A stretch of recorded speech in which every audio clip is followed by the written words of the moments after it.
Now I'd like to just say a few words, if I could, with the family, and to Doug Fournet's extended family, his son Bill, his daughter-in-law Christy, to David and Marilyn Grissett, and to Doug's brothers Rock and Kevin. Please know that all of those who are gathered here today, all of these folks that you see gathered around us with you, want to gather and thank you for your sacrifice to our country. What you have done and your support through the years and what you have gone through is certainly a personal sacrifice as well. And we appreciate you being here this morning. We appreciate all that you have done for our country and our community. It is our prayer that this day will be what you have hoped it to be. Now, especially to his grandsons, Douglas, David, John, thank you for helping with the Pledge of Allegiance this morning. That was very appropriate for you to be here and to be participating in this ceremony. You also need to know,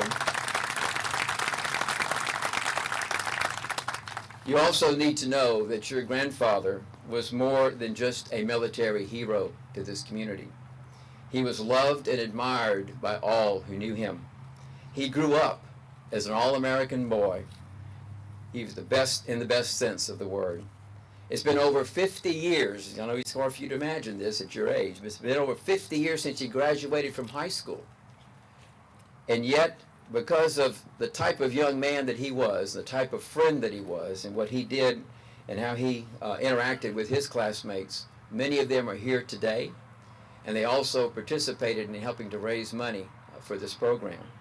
So as young men, it's obvious from your role and what you're doing in scouting, as I see the merit badges reflected, I know you're pursuing the Eagle Scout.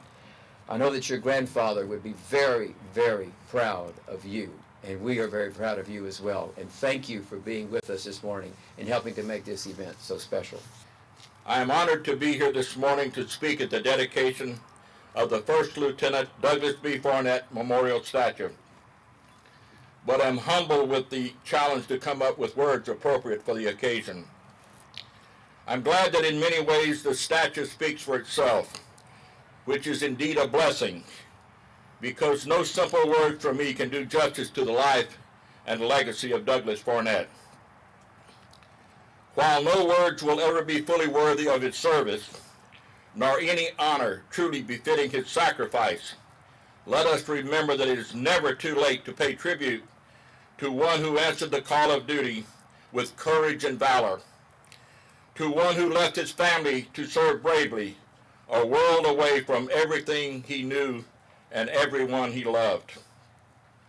And so it was on that day, in that faraway place, that this true hero placed the lives of his men ahead of his own. And so it is here this morning, some 45 years later, we come together on the shores of this beautiful lake to remember and celebrate the local war hero and dedicate this bronze statue in his honor and memory. We come together to dedicate to the citizens of Lake Charles and the surrounding area the form and semblance of one of their very own, to one whom they dearly loved in life and whose memory they can never forget.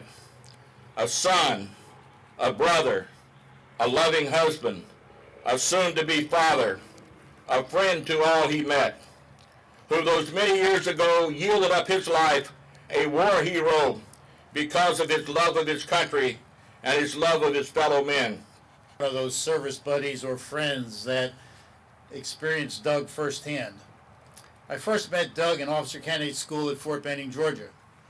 While we were people who came from different worlds, he from the Deep South and me from New Jersey, we became good friends as we were both in the same platoon together, and we shared a wide range of training experiences.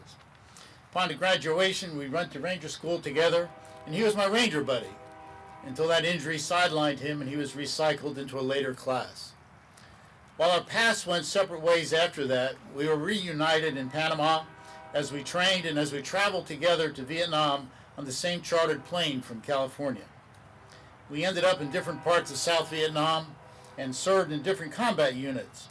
We all arrived in country during the most intense period of the war, and as infantry platoon leaders, we were really engaged in serious combat operations. As we remember Doug today, it is fitting for us to see him for who he really was. Doug was special because he was real in many ways. He was both profound and base. He was not pretentious, but he was very basic as he approached life and its challenges.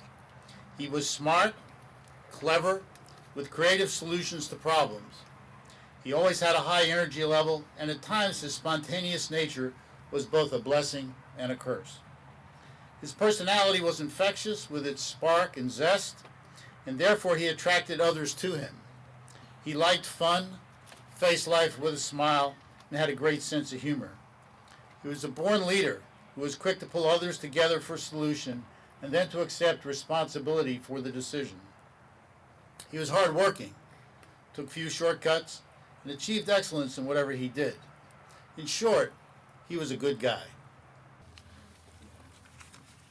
For conspicuous gallantry, intrepidity, in action at the risk of his life above and beyond the call of duty, First Lieutenant Infantry Fournet distinguished himself in action while serving as rifle platoon leader of the 2nd Platoon, Company B.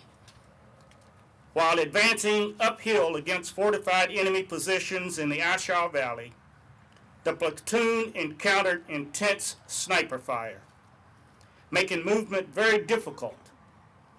The right flank man suddenly discovered an enemy claymore mine covering the route of advance and shouted a warning to his comrades. Realizing that the enemy would also be alerted, First Lieutenant Fournet ordered his men to take cover and ran uphill toward the mine, drawing a sheath knife as he approached it. With complete disregard for his safety and realizing the imminent danger to members of his command, he used his body as a shield in front of the mine as he attempted to slash the control wires leading from the enemy position to the mine. As he reached for the wire, the mine was detonated, killing him instantly. 5 men nearest the mine were slightly wounded, but First Lieutenant Fournet's heroic and unselfish act spared his men of serious injury or death. His gallantry and willing sacrifice are in keeping with the highest traditions of the military service and reflect great credit upon him, his unit, and the United States Army. Thank you very much. Unveiled. No.